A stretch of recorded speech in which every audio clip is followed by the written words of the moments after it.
There's a fantastic parable that's coming up as the gospel reading this coming Sunday. It's from the beginning of Matthew chapter 20. It's traditionally called the parable of the laborers in the vineyard. Now, this is an example where I think we've done a disservice to the parables by tacking a name onto them. I know it's a handy way to refer to them, but it's often a disservice because the names that are attached to these parables often don't really match the main point of the parable. And because there's a name attached to it, people tend to read and interpret the parable by means of the name that's already latched onto it. I think if we're going to give this parable a name, let's call it something that's connected with the master or the employer, right? This eccentric, crazy, seemingly unfair and unjust employer who, when it's time to pay his workers, gives everybody the same amount, even though some have worked 1 hour and some have worked 12 hours. Well, what's going on with this guy? Why would he pay his workers like this? And more importantly, what point is Jesus wanting to get across? So we're going to answer that. We're also going to look into a fascinating, well, it's sort of a Greek and Hebrew idiom that for the most part is hidden in English translations, unless you go all the way back to the King James. It's all about this evil eye. What does it mean for someone to have an evil eye or a good eye? That occurs multiple times in the New Testament, including in this particular story. So what does it mean? Well, we will get to that at the end of this video. Let's jump right in. And we're going to begin actually before the beginning. We're going to look at the context, because the context here, as it almost always is significant. So the end of Matthew chapter 19, right before Jesus tells this parable, we have a couple things that take place. One, there's a rich young man who comes to Jesus. He wants to follow him, but Jesus tells him to sell all his stuff, and he doesn't want to, and so he goes away sad. Then Peter and the other disciples, observing what just took place, want to point out to Jesus, hey, we left everything and followed you. And Jesus tells them, hey, you're going to sit on thrones judging the 12 tribes of Israel, right? And then he adds this. So this is from the end of Matthew chapter 19. Jesus says, anyone who's left houses or brothers or sisters or father or mother or children or lands for my name's sake will receive 100-fold and will inherit eternal life. But many who are first will be last, and the last first. Now, the reason this is important is because that particular phrase about the last being first and the first being last, that's going to recur at the very end of the parable that Jesus is about to tell after he says that. So this is the case where our chapter divisions that we've stuck into the New Testament and the Old Testament, they don't do us any good. In fact, they're very distracting. They can confuse us because we think there's this complete break. There's not. We go right from the end of 19 into 20. This is a continuation of this conversation that Jesus is having with his disciples. So erase the chapter divisions. They're not doing you any good. So what happens? Well, Jesus is about to tell this parable. And I think, given this context, he's telling it because he doesn't want the disciples to get in their heads that they're going to be some sort of heavenly big shots, right?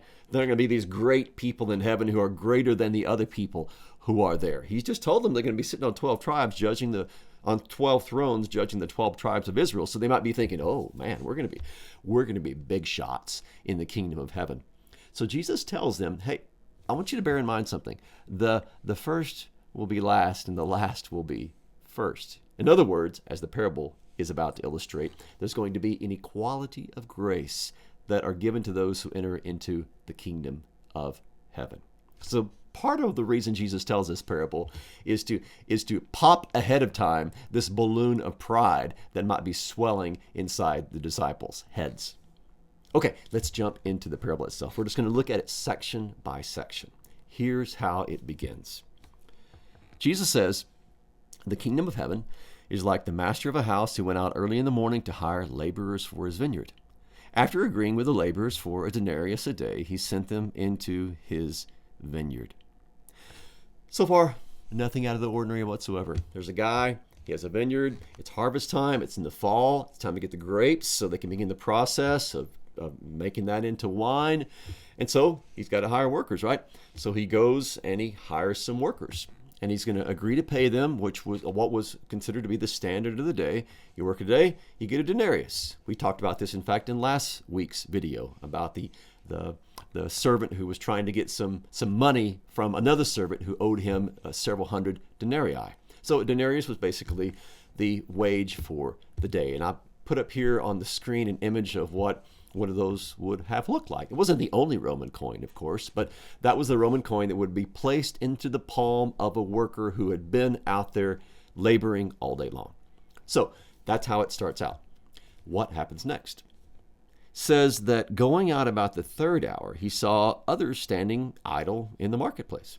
And to them he said, "You go into the vineyard too, and whatever is right, I will give you." So they went. Going out about the 6th hour and the 9th hour, he did the same. Now, first of all, why does he keep hiring? Well, it could be that he just had miscalculated. He thought that he would only need so many people, and it turns out there's a whole lot more work that needs to be done, so he has to go out and hire some more people. Or it could be that, lo and behold, bad weather's on the way. They can just kind of tell that things are not going to be conducive to a grape harvest very soon, so he's in a rush. So he goes out and he hires some more people to work in his vineyard. Now, where does he go? He goes into the agora. The agora was the center of a city. It was a place where markets would have been held, conversations would have taken place. It's kind of the equivalent of like a city's downtown, we might say today. But we don't have anything that's the exact equivalent of the Greek or the Roman agora. By the way, this is where we get our word agoraphobia from, right? A fear of being in a public place where you feel trapped. So agora, agoraphobia. That's where he goes. And he's going to hire some people. And he goes out, different times of the day. And here's how these times break down. First of all, when he goes out early in the morning, that would have been around 6 a.m., something like that. Goes at 6 a.m. And then he goes out the third hour, that would be 9 a.m. 6th hour would be noon. 9th hour would be 3 p.m. And we're going to hear in just a second, he goes out one final time, the 11th hour. That would have been 5 o'clock, when there's only basically one more hour left to labor. And he tells them that he's going to pay them what is right. Now, they would not have expected, none of them would have expected they were going to get a denarius for a partial day's work, right? If you work for a partial day, well, you get a partial day's wage. That's the way economy works, right? That's the way transactions work.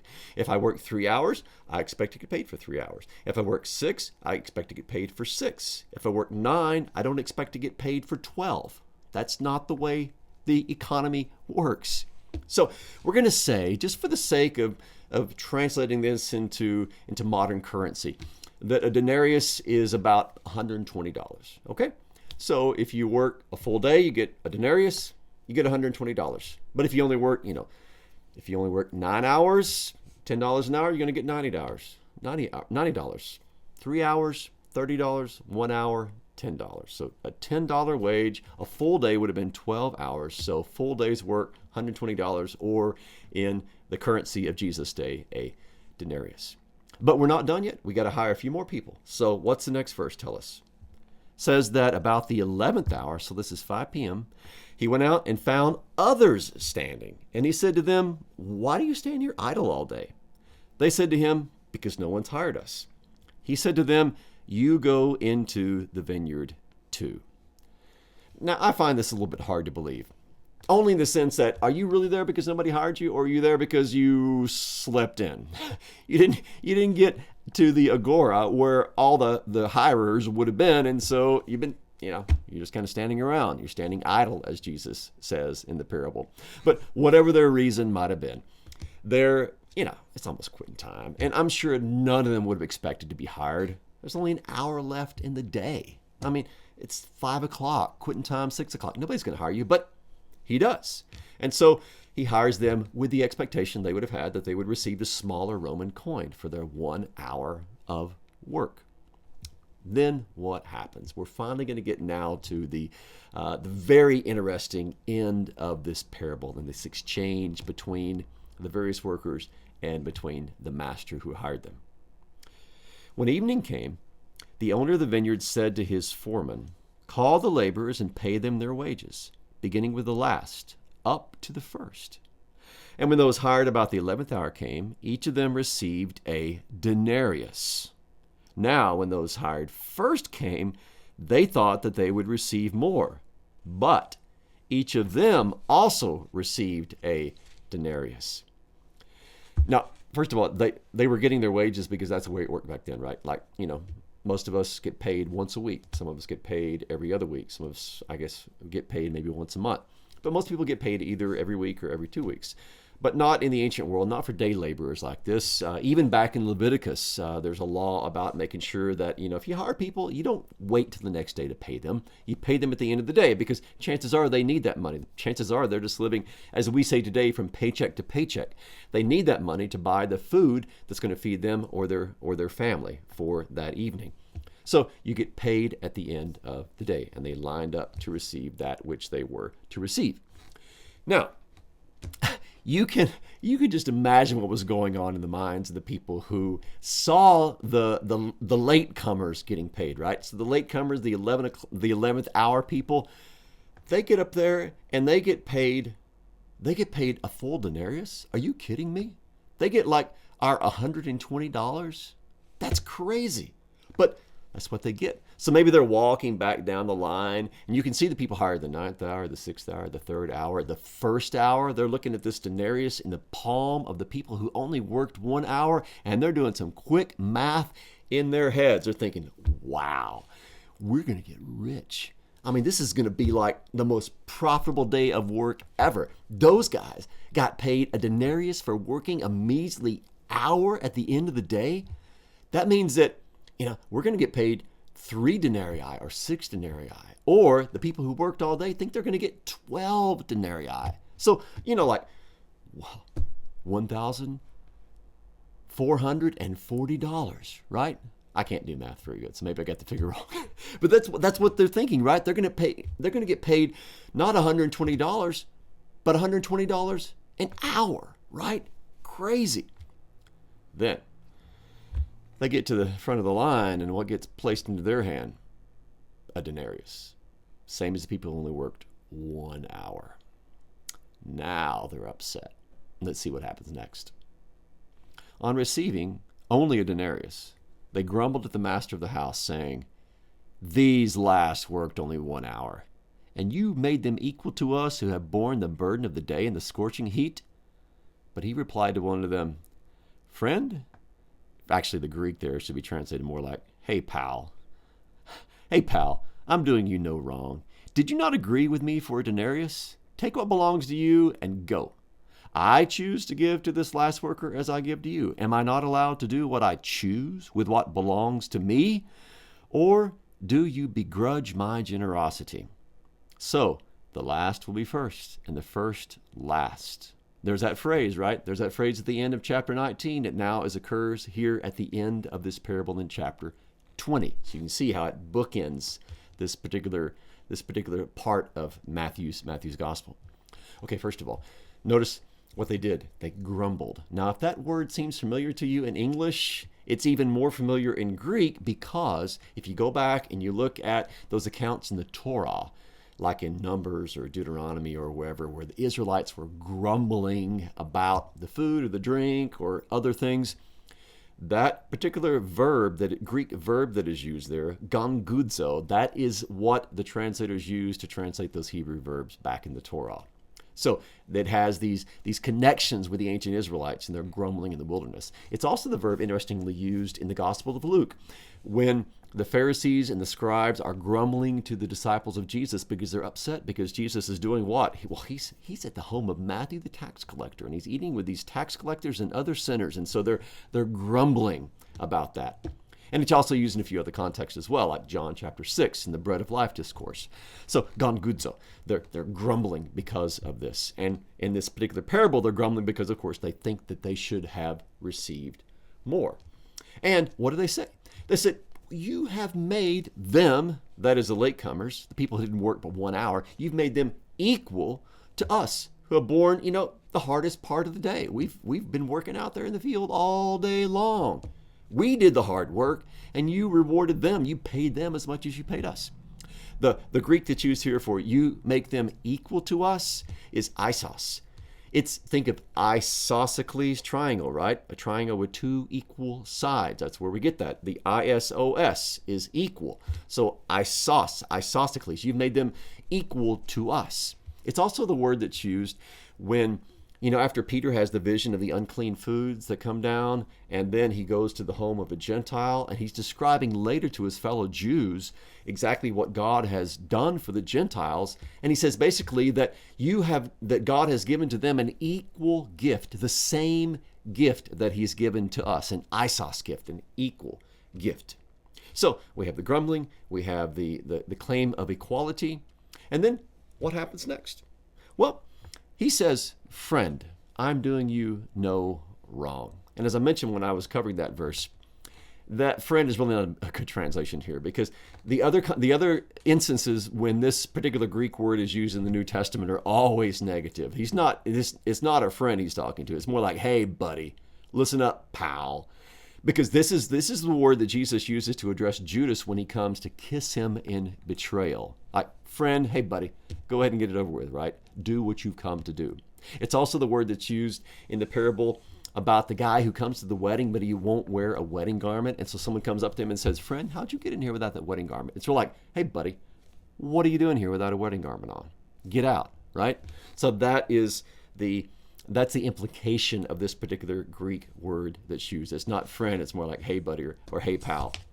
Now, he says, am I not allowed? The master replies, listen, am I not allowed to do with my own what I want to do, right? It's my money. So I promise you a denarius, you got a denarius. If I choose to be overly generous and overly gracious and just prodigal in my generosity toward these people who came in only the 11th hour, well, is it not right? Is it not lawful? Is it not okay for me to do with my money that which I want? So you see what Jesus is doing as he tells this parable, right? He's saying, listen, God's grace is God's grace. It's not something like you've earned. It's not something like you have worked so hard to obtain. It's God's grace. And so it's okay for him to do with that what he wants to do. So this isn't about him rewarding the rewardable. It's about him giving that which is his own to give. And now we finally get to this whole evil eye discussion, right? So here's what Jesus says. He says in the ESV translation, do you begrudge my generosity? Now, literally this would be, or is your eye evil because I am good? To begrudge my generosity is a way of putting it into English, but it's not an exact translation of the Greek. Is your eye evil because I'm good? Now, what does it mean, is your eye evil? Well, we have this particular image that occurs more than once in the Gospels, and it's all rooted in a particular Hebrew phrase. Let's go to the Hebrew phrase first. So if you go back to the book of Proverbs, Proverbs chapter 22, verse 9 says this, whoever has a good eye, translated here as a bountiful eye, and that's tov ayin. Tov is good, ayin is eye. Whoever has a good eye will be blessed, for he shares his bread with the poor. Now you get that? He has a good eye because he's doing what? He's being generous. He's sharing that which he has with the less fortunate. So to have a good eye, to have a tov ayin in Hebrew, is to be generous. It is to look with good, look with generosity on those who are less fortunate. And of course, the exact opposite would be that someone has an evil eye. So they're looking evilly toward those. They're not acting out of generosity. So tov ayin, good eye, and generosity are linked in Hebrew. This then comes into the New Testament because, of course, the New Testament writers are all Hebrew thinkers, right? They're Jews, and so they think in this Old Testament sort of way. Now, where it occurs elsewhere in the Gospels is, first of all, in Mark chapter 7, this whole list of this bad stuff that comes out of the human heart, right? Jesus says in Mark 7, for from within, out of the heart of man, come evil thoughts, sexual immorality, theft, murder, adultery, coveting, wickedness, deceit, sensuality, envy. Now, envy, literally there, is an evil eye. So envy, evil eye, slander, pride, foolishness. All these evil things come from within and they defile a person. So in that particular translation, they got it right. Evil eye, envy. This is also, by the way, the context, the meaning of what Jesus is talking about in the Sermon on the Mount. You remember that part in Matthew chapter 6 where Jesus is talking about, don't put your heart in things that are going to, fade away. So don't put your heart on mammon. Don't put your heart on possessions, right? Then he goes on to say this. This is from Matthew chapter 6, 21 and following. He says, where your treasure is, there your heart will be also. The eye is the lamp of the body, so if your eye is healthy, your whole body will be full of light. But if your eye is bad, you catch that? If your eye is bad, your whole body will be full of darkness. If then the light in you is darkness, how great is that darkness? And then he goes on to talk about how you can't serve two masters because you'll be hated. You'll hate the one and love the other, or be devoted to the one and love and despise the other. You cannot serve God and money. Right? This whole context is about riches. It's about greed. It's about making sure that you don't put your heart on the things of the material possessions of this world. And so when he talks about a good eye and an evil eye and light and darkness, the Hebrew background is what clues us in on what he's talking about here. The evil eye is simply someone who is not generous, someone who has devoted their heart to the things of this world, and so they don't want to give up those things. They don't want to give up their God to those who are less fortunate. But those who have a good eye are those who look with generosity on the needs of others, because those things are not their gods. Now, all of this is providing us with the understanding of what is being communicated in this parable. The master says, do you begrudge my generosity? Or literally, is your eye evil because I am good? He's saying, are you envious because I'm gracious? Are you jealous because I'm merciful? Are you somehow wanting to claim more of my grace just because you think that you have earned it? So the point of the parable is really quite straightforward when you get to the end. The last shall be first, the first shall be last. In other words, there's going to be equal grace that's given to those who enter into the kingdom of heaven. God doesn't reward the rewardable. He doesn't give more to people who work harder to get into his kingdom. You might have two people. You might have a guy who was baptized very young, was raised in the church. Maybe he served in the ministry. He was a good father, a good husband, and he trained his family. He provided for his family, and he dies surrounded by them on his deathbed and is received into the kingdom of heaven. And then you might have a scoundrel who is just a horrible person. He's killed people. He's raped. He's just done terrible things throughout his whole life, just always only caring about himself. But on his deathbed, he repents and he believes, and he's received into the kingdom of heaven. How much are those guys going to receive? Well, each of them has received a denarius. Each of them has received grace and mercy. Because when it comes to the kingdom of heaven, it's not about merit. It's not about earning your way into God's favor. It's not about earning your way to stay in God's favor. It's about receiving that which God desires to give to us in his Son, Jesus Christ. The kingdom of heaven is not about earning. The kingdom of heaven is not about merit. The kingdom of heaven is not about transaction. The kingdom of heaven is about forgiveness, the gift of God. And so it doesn't matter how good we think we've been, or how bad we think we've been, or how good we've actually been, or how bad we've actually been. What matters is not us. What matters is the grace and mercy of Jesus Christ. This eccentric master who does things which to us seem unjust and unfair in giving everybody the same. But that's the way it is with God, because in one way or another, none of us have earned his grace and mercy. All of us have sinned and fallen short of the glory of God. And so we're all saved by grace through Jesus Christ because of the sacrifice that he himself made for us.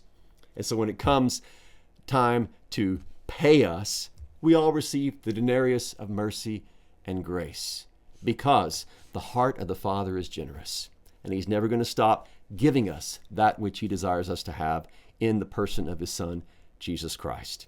The last will be first, the first will be last, and this is good news, because it means that all of us are getting in the exact same way by the sacrifice that Jesus Christ has made for us.